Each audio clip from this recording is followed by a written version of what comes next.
আসসালামু আলাইকুম, সবাই কেমন আছেন? আশা করি ভালো আছেন। আজকে শেয়ার করতে যাচ্ছি আমার ঢাকা সফরের প্রথম দিনের গল্প। তো যদিও আমি জার্নির ভিডিওটা খুব একটা নিতে পারি নাই, তারপরেও ছোট করে শেয়ার করছি। আমি ঢাকায় প্রায় পৌঁছে গেছি। আমার ঢাকা পৌঁছাতে 7টা 7:30 মতো বেজে গেছিলো। আর আমি ঢাকায় খিলক্ষেতে নেমেছিলাম, কারণ আমার যমুনা ফিউচার পার্কে একটু কাজ ছিল। মেইনলি আমার আড়ংয়ে একটু কাজ ছিল, আর আমার যমুনার আড়ংটা বেস্ট মনে হয়েছে, ওদের হিউজ কালেকশন। আর একই আউটলেটে জামা কাপড় থেকে শুরু করে ম্যাটেরিয়ালস প্রায় সব কিছুই পাওয়া যায়, সো এই জন্য আমার বেশি পছন্দ।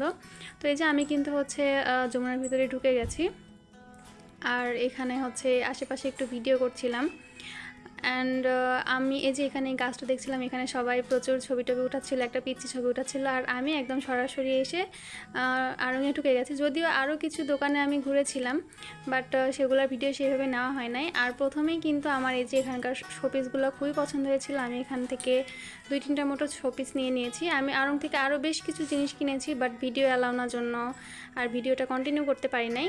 তো কি নিলাম ঢাকা থেকে সেটার আমি আলাদা একটা ভিডিও করব, আপনারা দেখবেন অবশ্যই।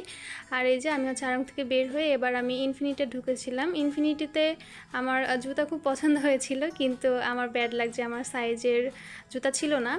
আমি যে জুতা দুটাই পছন্দ করেছিলাম তার একটা আমার সাইজে ছিল না। আর এখানে এই যে সেই জন্য আমাকে বের হয়ে যেতে হচ্ছিল। আর এখানে আমি যখন ঢুকছিলাম তখন ওনারা আমাকে একটা টোকেন দিয়েছিল, কারণ এখানকার বাহিরের ব্যাগ অ্যালাউ না।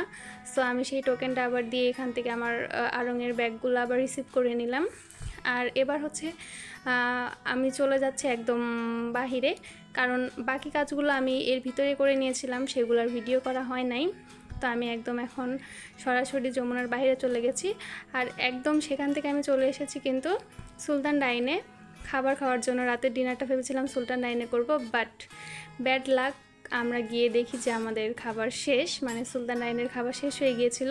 তো পাশেই ছিল কাচ্চি ভাই, তো ভাবলাম যে ঠিক আছে, তাহলে সুলতান ডাইনে যেহেতু হইলো না, তাহলে কাচ্চি ভাইতে যাওয়া যাক।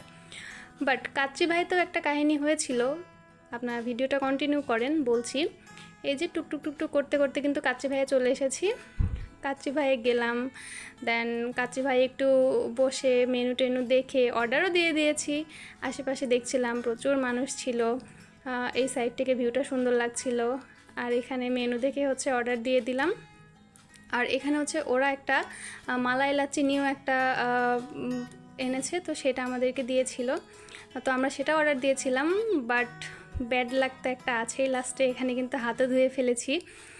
হাত ধুয়ে আমি যখন টেবিলে যাচ্ছিলাম তখন পাশে একটা পিচ্চিকে দেখলাম, পিচ্চিটা কিউট ছিল।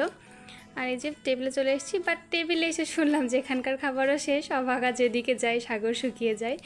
তো কাচ্চি ভাই থেকেও বের হয়ে আসলাম। আর লাস্টে কাচ্চি ভাইয়ের নিচে একটা নর্মাল হোটেল ছিল, এই হোটেলটাও খুব একটা খারাপ না। সেখানে গিয়ে লাস্ট খাবার এই যে মোরগ পোলাও। তো রাতের ভিডিওটা এখানেই শেষ, খাবার দাবার করে সোজাসুজি বাসায় চলে গিয়েছিলাম। তো ভিডিওটা তারপরে আর কন্টিনিউ করা হয় নাই।